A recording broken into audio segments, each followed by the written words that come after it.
matter is on the roll for further investigations. The state would like to request a postponement and for the following reasons. Accused has a case which he has been charged with in Venda, Thohoyandou, where he'll be appearing on the 16th of July. It is the state's intention to apply for centralization for that matter in Thohoyandou to be joined to the one here in Pretoria. And for these reasons, the state is requesting a postponement up until... Is your ballistic reports available or not? Yes, the ballistic report is available. Thank you. The state is requesting a postponement until the 22nd of July. I appear on behalf of the applicant in this matter. Language for your client, English, sir? A language of mine, Sizulu. Zulu. Matter against you, sir, is postponed until 22 July this year to centralize the matters. You will remain in custody. Your bail was denied. Yeah, the guy was on the The case against suspended police sergeant Fani Nkosi has been postponed by the Pretoria North Magistrates Court after the state requested more time to consolidate two criminal matters linked to the officer. Nkosi appeared in court on Thursday, where the proceedings were expected to focus on his appeal against the court's earlier decision to deny him bail. However, the matter took a different turn after the court heard that Nkosi had changed legal representatives, resulting in delays regarding how the case will proceed.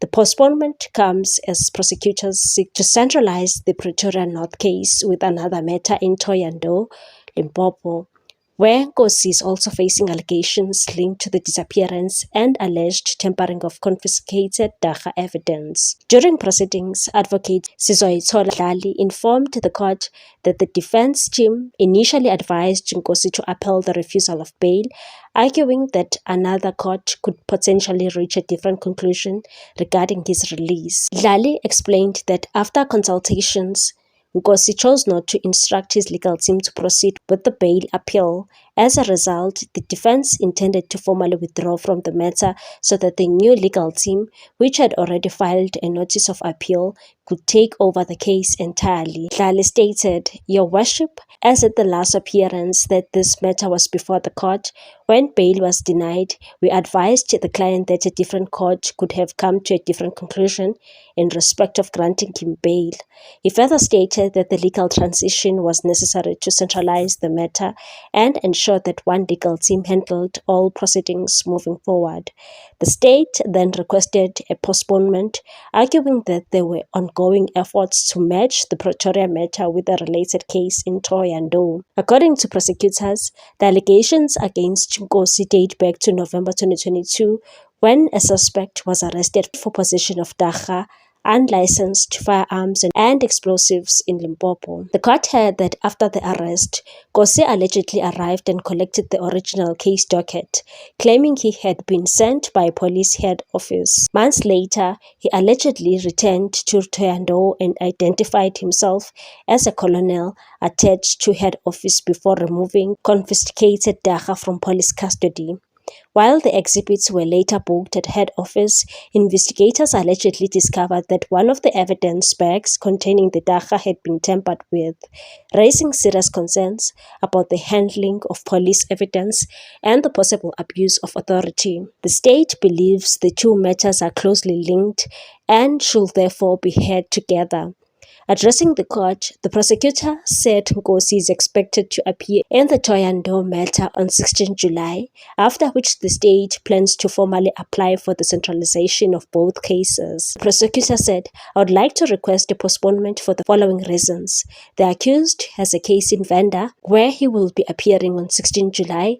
It is the state's intention to apply for centralization in that matter in Thohoyandou to be joined to the one here." The court granted the request and postponed the matter to 22 July to allow the process of consolidating the cases to continue. Nkosi has denied all charges against him. The case has attracted significant attention due to the serious nature of the allegations, particularly claims involving the removal and possible tampering of police evidence. Legal experts say the outcome of the centralization application could play a major role in determining how quickly the matter proceeds through the courts. For now, Nkosi remains behind bars as investigations and legal proceedings continue. Meanwhile, Fanny Nkosi revealed shocking allegations against Shadrack Sibiya at the Madlanga Commission. Nkosi revealed that Sibiya asked him in 2024 to go downstairs to fetch Vusimuzi Ket Madlala, who had come to see Sibiya about challenges with the 360 million rand tender with the SAPS. Sibiya told the commission he would not send Nkosi to collect a visitor because he has his own personal assistant to execute the task. But Nkosi insisted that according to his knowledge, it was Madlala's first meeting with Sibiya in his presence. Nkosi said during the meeting in question, Sibiya asked him to be a middleman between Sibiya and Madlala because Sibiya was often busy. Sibiya denied making such a request and said, "When I was previously here, I said it would be around 2023 or early 2024. Then I went back to recall that it must have been around 2024 September, given that Madlala had problems with his SAPS contract at the time." Sibiya also testified that he told Nkosi he did not need impalas, citing they die fast and he could not afford the upkeep, having previously spent around 12,000 rand a month on them. Sibiya also told the commission that no impalas were delivered to his plot because he was not going to accept anything from a service provider.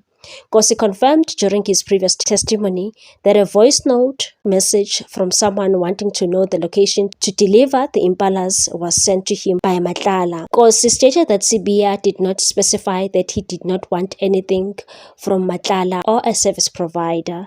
He also contradicted Sibiya's testimony that Sibiya asked him during a September 14, 2024 Thanksgiving ceremony at Sibiya's Centurion plot to call Madlala to pick up his wife, who was drunk.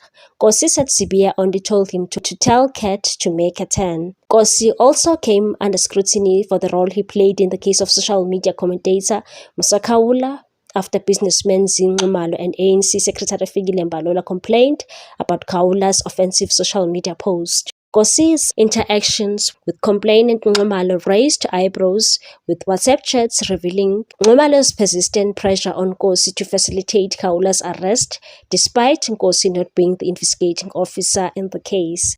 Nxumalo forwarded a copy of the arrest warrant issued in October 2023 to Nkosi, stating Khawula contravened the Cyber Act, but Nkosi testified that he also received a warrant from Brigadier Ramangwa, who was leading the investigation team into Khawula.